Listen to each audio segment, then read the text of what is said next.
My name is Jenny Serta, and I live in Boise, Idaho, but I ended up in direct selling in April of 2012. So coming on 11 years now.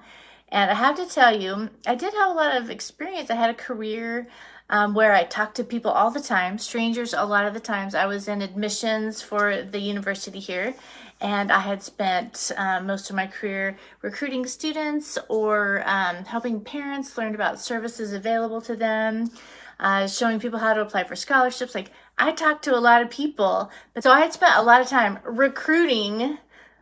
I was the director of recruitment, and still when I started in this industry, I was at a complete loss. So we're going to talk about that today. We're going to talk a little bit about how to invite people to join you in this business. And I think I have some good ideas for making it simple and helping you feel really good about what you're doing, and kind of taking some of the ick out of it, because it does not feel natural to most of us. You have something amazing to offer. You have everything you need to make it happen. The right people will come to you at the right time, and you are part of an incredible group. Remember all of those things, okay? Those are things that are going to give you confidence. And sometimes you have to fake it till you make it. That's just, that's how I feel some days. Sometimes you just got to start doing it, and then you get better at it. And I think a lot of times why inviting people to join you is hard. Two reasons. One, fear of rejection, right? That doesn't feel good. Nobody wants to hear no. And this feels very personal because it's something that you're invested in. It's something you're doing. And you can't really ignore the fact that a lot of people have kind of a negative feeling about this industry, or maybe they've had a negative experience with this industry. So all those things kind of tie into that fear of rejection. And then the second one is that it's not a skill that you've learned yet. Doesn't mean that you can't do it, but we don't grow up, like, you don't learn in elementary school how to invite people to check out your opportunity. Nobody learns that. You don't learn that in college. I literally have a master's degree in higher education, and I never learned how to do that. I was recruiting students to a school, not the same thing. Like, we didn't learn how to do this, and we don't get better at things until we learn how and we practice, right? So we're going to talk about first the fear of rejection, and then we'll talk a little bit about like how to get some practice, why it's important, and things that we can say, okay? So first, fear of rejection. There's a couple things that happen with rejection, I think, around here. It is very hard to hear no, and it's hard when it's personal. But one of the best stories I ever heard, and it comes to my mind every time I want to talk about this topic, is if you guys ever followed Sarah Robbins. She's got some really good videos, but one of the best stories that she tells is just about, like, I don't know if you guys have ever been a server or a waitress. My first job waiting tables was at like a diner in my hometown. I'm from a tiny little town in Kansas, Belleville, Kansas. At the Bellevilla, 2 o'clock Tuesdays was when the Belleville Telescope, the local newspaper, was delivered, and every dang person in town would come for coffee. So one of my first jobs was literally serving coffee. And here's the thing, like, you want coffee? You want coffee? Decaf, regular? You need cooked sugar? You need cream? Yes, yes, no, no. There's yeses and nos. It's all mixed in there. You need a refill? No, thanks. No problem, right? So the story that Sarah tells is like, okay, there's a waitress. She's going around with the coffee pot.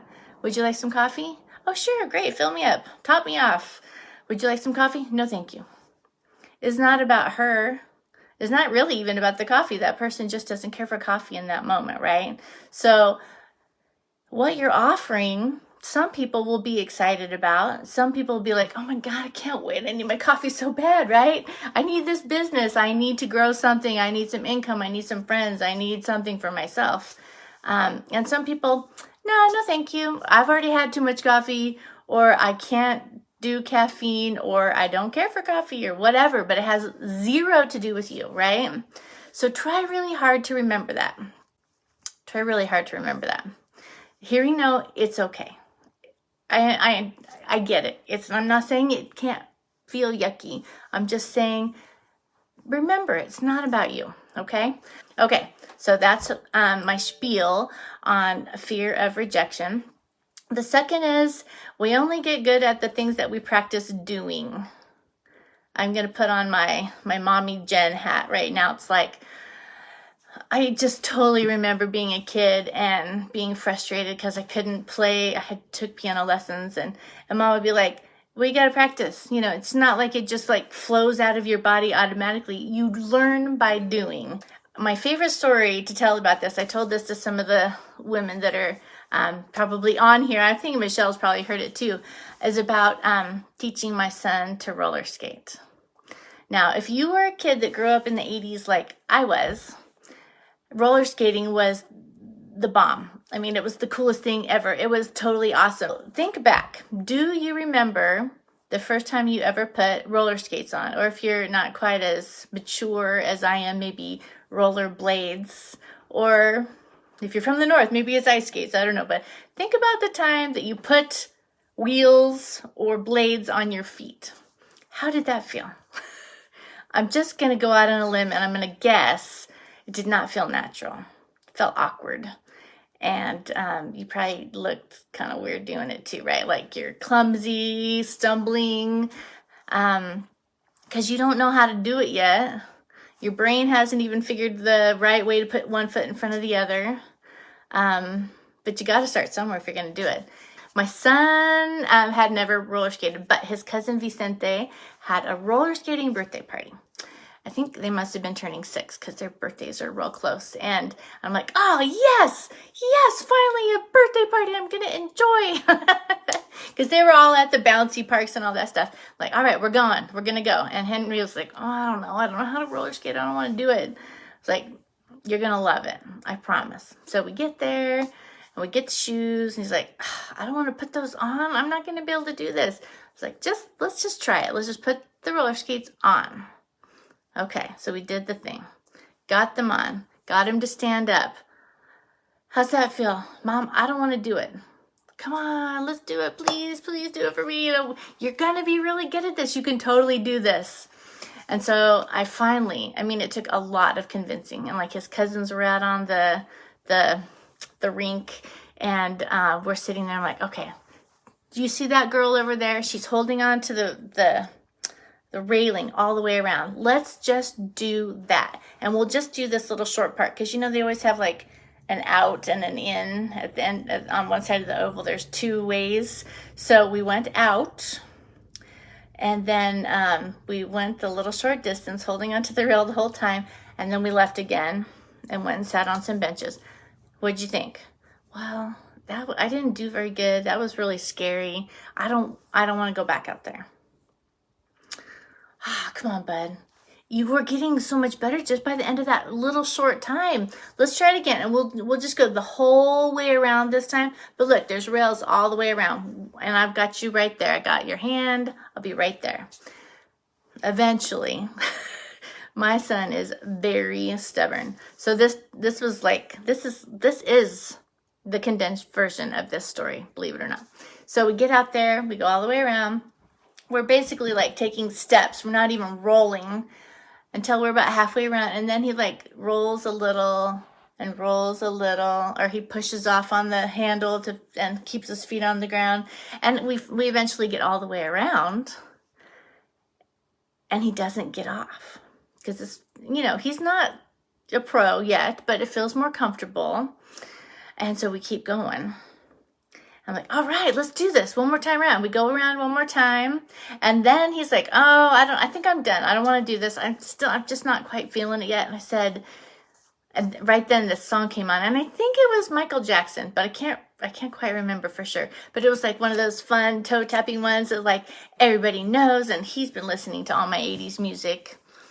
Poor kid, he knows more about 80s music than he does what's going on today. But he knows this is a cool song because we dance and sing around the house all the time. And I was like, bud, you gotta come on, let's just this one song. And eventually he says yes because he loves his mother. And we go around and we go around again, and we're kind of dancing, we're loosening up, we're feeling more comfortable, his feet are moving. And by the time that song is over, he's doing good. And he forgets that he stubbornly went out on the rink and said he would only stay for the one song, and we keep going. And we keep going and going. And the party ended, like they have like a 2-hour window that you can stay, and then everybody has to leave. Well, it was over. The music stopped, and he's like, Mom, can we come back next Saturday? Yes! I mean, that was a moment of triumph to me. Because my kid wanted to roller skate, and I love to roller skate. I had disco roller skates back in the day, guys. So here's how it is. He was uncomfortable. He had not ever put wheels on his feet before. He didn't know, he was stumbling. He did not know the right way to do it, and it felt awkward. But each little baby step that he took, and each time that he tried it, it got a little better. I mean, nobody looks beautiful the first time they put wheels on their feet, but you get a little better each time you do it. And then eventually you can just keep going. And you start to feel comfortable, and it does feel like you know how to move with wheels on your feet, right? So this is the same thing with inviting people to join you in a line. Ask them to partner with you if that's a word that feels comfortable. You're new at this, or maybe you're not super new at it, but it just still has never felt like, if you've only gone once, like Katie, you probably don't feel like a pro. Like you could get more comfortable. So let's practice, and it's okay to get it wrong. I am 100% confident that I messed it up a lot, probably for several years. It took me at least 6 months to get my first teammate the first time I started in this business. And I right away had a very big goal to replace my income. But it took me that long, in part because I was terrified to ask anybody, and in part because I didn't really know how to do it. So let's talk about that. So we're going to strap the skates on, and we're going to practice, okay? So I've got some notes over here. Let's talk about what to say. Okay, first things first, I want to say, make sure you're talking to a warm audience. This is something that I think is really important. And I've been hearing a lot of this lately. In fact, I had someone message me just the other day and say, I keep getting messages from people I haven't talked to in years. And they're inviting me to check out whatever they're doing now. They were friends in another company or something. I literally have not talked to them since they left that company. And all of a sudden they're messaging me wanting me to join their team. Well, that doesn't feel very good, right? So if you went through Sunday and you created your list of people, I would encourage you to just find a reason to talk to them. Maybe it's just shoot them a text and say, it could be, I saw you in the pickup line the other day. We haven't talked for a while. How you doing? Or I saw this recipe. Remember that time we went out to eat at blah, blah, blah. And this reminded me of that. Or finding a genuine connection. So I'm not saying, I don't want to say this to sound fake, but here's what I really honestly think about this. We have to have relationships, and sometimes we feel like we have relationships with people because we see them in our feed. We see them on Instagram or Facebook, and I'm like, and I know what their kids are doing, and I know where they went on vacation, but I've never commented on anything, so they don't even know that I have been paying attention, that I even cared what they've been up to, right? So find some ways to be warm and authentic and reach out with people that you are considering inviting to partner with you. You want it to be a relationship with someone that feels good and isn't just about you, right? So it's going to feel better to you also if you've done that. And then you ask them, right? Good. Yes. Genuine, authentic, be yourself. Just reaching out. And it can be a text. It could be an email. It can be sending them a picture that came up in your Facebook memories. It can be just commenting on what they're sharing in their Facebook or social media stuff. It looks a lot of different ways. So any of that is all good, okay? So you've got a warm audience.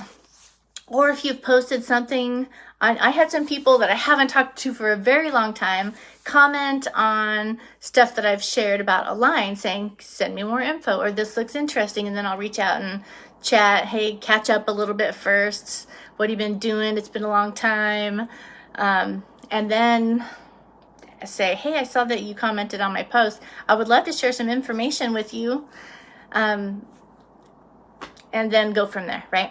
So warm audience, really important. And if they're not warm, it's probably should be because they initiated it in some way, okay?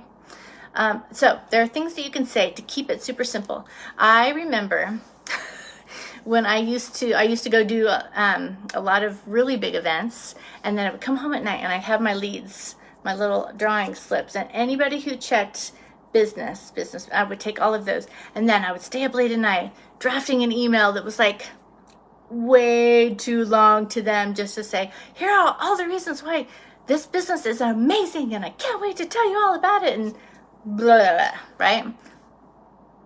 That's part of why it took me so long. Too much info, right? Keep it super simple. So I'm gonna tell you what I've kind of been doing with Align that just feels good, and it seems to be working. So here's what I would say, and some of this is from a training that I listened to quite a while back from Stephanie Cervantes, who some of you guys know. I don't think she's in here, but she did a training called ATM Method, and so this is adapted from that. I always want to try to give credit where credit's due, right? So basically, if you see someone who's interested or someone that you would like to have join you on your with your business, and I would say something like, I'm going to start with a compliment and then ask them if they'd be interested in some information. And it all just depends how you're coming to this conversation. But let's just say you're kind of talking to someone out of the blue about it. You could say something like, Susie, you are amazing. You have such a huge network. I feel like everywhere I go, I meet people who know you and they all adore you. I don't know if you've ever thought about it, but would you be open to checking out some information about my new company? Simple, right? And then she could say, oh no. And, talking about overcoming objections is a completely different training. I'm not in for that today. I'm here to say she's going to say yes. And when she does, you can say, so here's what I've been doing. I've been saying, awesome. My friend Jessie, because Jessie Condor and we've been friends since early Posh days. My friend Jessie did this great video, and I think it gives this really nice overview of Align and tells about why it's such a unique company. I'm going to send you the link to that, and then I'll check back with you in a couple days. That's what I've been doing. And then I can share the link to Jessie's video. Probably a lot of you guys have already seen it. Because I do think she does a nice overview. It's not too much information, but it gives the feel for what the company is like and why we are unique in this industry. We are doing something different. Jessie and Shanae and Maria, these are some smart people. We are in the right place. So I would just say that one simple thing. Great. My friend Jessie, or, if it's someone that if you don't know Jessie, don't call her your friend, of course, but you could say, one of a member of our executive team or one of our founders, Jessie Condor, she did a really great video, and I think it does a nice job giving an overview of Align and what makes us so special. I'll send you that link, and then I'll follow up with you in a day or two and see what you thought. Perfect, right? You send the link and you say, enjoy, have a good weekend, I'll talk to you on Monday or whatever. Don't get into a long conversation. Share the information with them, okay? And then follow up. I would say, so two options. One, send them a video. It could be a different video. If you know the situation differently, then there could be something else you want to share. And then if they're like, oh yeah, I've been wondering about that. What about the pay plan? What about the products? What are the ingredients like? You could say, you know what, because they have a little bit more information. They're wondering about something specific. Then you can invite them to the group and tag them in the posts that are relevant to the questions that they've asked you. And then follow up in a day or two. Yeah, the only reason I chose the link over the group is just something really simple and bite-sized, so it's not overwhelming. But you got to gauge kind of how that works for you and the person you're talking to. Okay, so then what I'm doing is usually I'm waiting a day or two and I'm saying, hey, Susie. And almost all of this for me has been on a text or another kind of message. I don't see very many people since I work from home, but I think this works really well in person too. I've done it this way, and it's nice just to be able to, oh, I'll text you the thing. Okay, so hey, Susie, happy hump day. Hey, I'm checking in to see what you thought of a line. What was your favorite part? Like, what did you love about it? Like, start on that positive note. And then when you're talking, if they loved it, they're like, that sounds really unique and great from watching the video. Then do you have any, what other information can I provide for you? And then that is probably a good point to say, you know what, we've got this whole launch group and I'd love to invite you to that, and then I can tag you in some posts about the things you were wondering about and go from there. And then I have a list going, and I'm making notes so I know who I've talked to and when and where they're at in the process, so I don't lose anybody, because I don't want to offer something and then never follow up, because I want it to be sincere. I want them to know I thought of them and that I haven't forgotten about them. So keep a list of who you're talking to or make notes. All right, so you're adding them in the group and tagging them in whatever posts are relevant. And then you can keep just kind of following up. And now if you get somebody in the group and at some point they say, I've been looking around and I mean, it sounds great, but right now is not the right time, or it's a no for me, dog, or whatever. Then you can say, I get that, no worries at all. But you know what? We're doing a huge launch party in there on March 2nd. Is it okay if we just keep you in the group? We're giving over like $1,000 worth of prizes. And I would love to have you in there and with a chance to win some goodies. So they can keep in there and they're still kind of like getting some messaging about it. And maybe they will decide at some point that it is the right time. And then in that launch group too, we're going to do the big virtual launch party, but then it's going to be a place where we do launch events going forward. So they'll be in there and they'll still be kind of just getting a little trickle of information in case they were to change their mind at some point. And if they aren't in that group or wherever they are in the process, okay, well, no worries. I totally get that. I appreciate you getting back to me. And I appreciate your honest feedback. I would love to take care of you with these awesome products. So stay tuned in my VIP group. We're launching on March 1st. Or if they're not in your VIP group, you could say, can I invite you to my VIP group? This is where I'm personally launching all the products and, talk about what kind of stuff you do in your VIP group. So then you have to remember to continue building that relationship, right? You don't want to just boom, boom, boom, see ya, and then disappear. So make sure you're kind of following up with them and checking in. And I always try to do frequent welcome to my VIP group posts so that it doesn't feel like I just dumped them in there and abandoned them. And just, kind of keep in mind even if you have to do a list, like I have a couple thousand friends on Facebook, it's hard for me to really remember to look for certain people. So I'll go through my list and just make sure I'm going and checking and saying hi periodically, which I hope that doesn't sound fake, because it's not. It's just like the pace of the world is fast. And if you're important enough to me to be written down so that I can make sure I'm staying in touch with you, that is a heartfelt thing for me. It's not tactical. It's not meant to be cold. I hope it doesn't come across that way, but I am a scatterbrain. I gotta kind of be intentional about my relationships or they fall by the wayside. So remember, strap on your skates and practice. Otherwise, you're not going to get better. And you can do this. You can totally do this. Have you ever looked around at the skating rink? I mean, there are all kinds of people at the skating rink, and some of them are really, really good. So strap on the skates, get busy practicing, and just know it's okay to stumble. It's okay to trip. It's okay to do it. And then afterwards be like, oh my God, what in the world was that? We have all been there. And, I think it's okay to say this is something that I think I'm getting better at as time goes on. But just to say to somebody, you know what, I'm not good at this.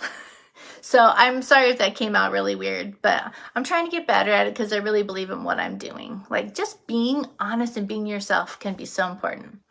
Get out there and practice. Your challenge for today was to share with 5 people and ask them to partner with you at a line. Show them what a great resource we have. We have teammates who are here to help. When they get into the group, they're going to see how excited everyone is and how supportive our exec team is. It's going to be good. And the more you do it, the better you'll get. Love you guys tons. I am so excited to be on this adventure with you guys. It is going to be so good. All right. Have an awesome day. We'll talk to you guys later. Bye.